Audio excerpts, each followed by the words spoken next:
Hello friends, ചെമ്മനീർപ്പൂവിൻ്റെ പുതിയൊരു വീഡിയോയിലേക്ക് എല്ലാ കൂട്ടുകാർക്കും സ്വാഗതം.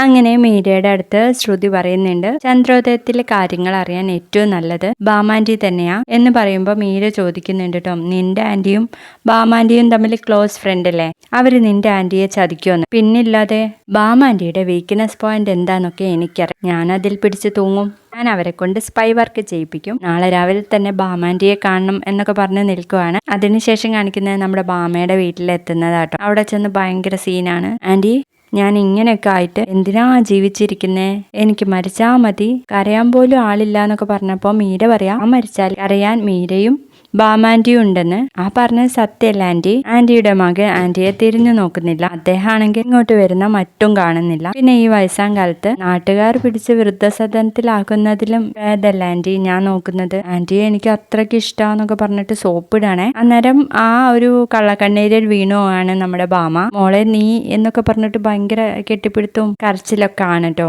അതിനുശേഷം കാണിക്കുന്നത് ടൂർ കഴിഞ്ഞ് വർഷം എത്തുമ്പോൾ സംഭവങ്ങളൊക്കെ അറിയുന്നുണ്ടല്ലോ. അന്നേരം ചന്ദ്രയോട് പറയുന്നുണ്ട്, ആൻറ്റി കാണിച്ചത് ശരിയായ ഒരു നടപടി തന്നെയാണ്. കള്ളത്തരം കാണിച്ച് ശ്രുതി ചേച്ചിയെ ഇവിടുന്ന് പുറത്താക്കിയല്ലോ, അത് നല്ലൊരു കാര്യമാണ് എന്ന് പറഞ്ഞിട്ട് സച്ചിയുടെയും രേവതിയുടെ അടുത്ത് പോയിട്ട്, സച്ചിയേട്ടാ നിങ്ങളും ചെയ്തത് ശരിയാണ് കേട്ടോ, നല്ലൊരു കാര്യം തന്നെ.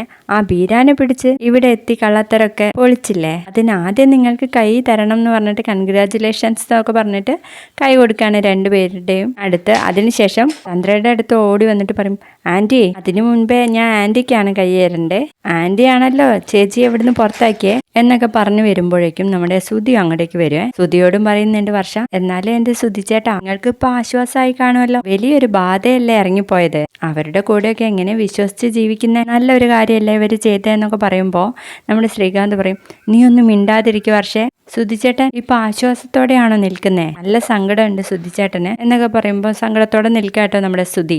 ശേഷം കാണിക്കുന്നത് നമ്മുടെ ചന്ദ്രയാണെങ്കിൽ സുധിയെ നോക്കി മനസ്സിലിങ്ങനെ വിചാരിക്കുന്നുണ്ട്, എന്തായാലും അവള് പോയി, ഇനി ഇവനെ കൊണ്ട് നല്ല സുന്ദരിയായ കോടീശ്വരിയെ കല്യാണം കഴിപ്പിക്കണം എന്നൊക്കെ. അന്നേരം നമ്മുടെ ശ്രുതിയും ശ്രുതിയും കൂടെ നിൽക്കുന്ന ഒരു ഫോട്ടോ നോക്കിയിട്ട് പറയും, എന്തിനാ ശ്രുതി എന്നെ വിട്ടേച്ച് പോയത്, നീ ഇല്ലാതെ ഞാൻ എങ്ങനെയാ ജീവിക്കാം, എനിക്ക് നിന്റെ കൂടെ ജീവിക്കാൻ നല്ല പേടിയുണ്ട്, ഇനി ഒരിക്കലും നമ്മൾ ഒരുമിച്ച് ജീവിക്കാൻ ഉണ്ടാവത്തില്ല, നീ ഇല്ലാതെ എങ്ങനെയാ ശ്രുതി എന്ന് പറഞ്ഞു നിൽക്കുന്ന ഒരു ഭാഗത്തോടെ ഇന്നത്തെ എപ്പിസോഡ് കഴിഞ്ഞു കേട്ടോ.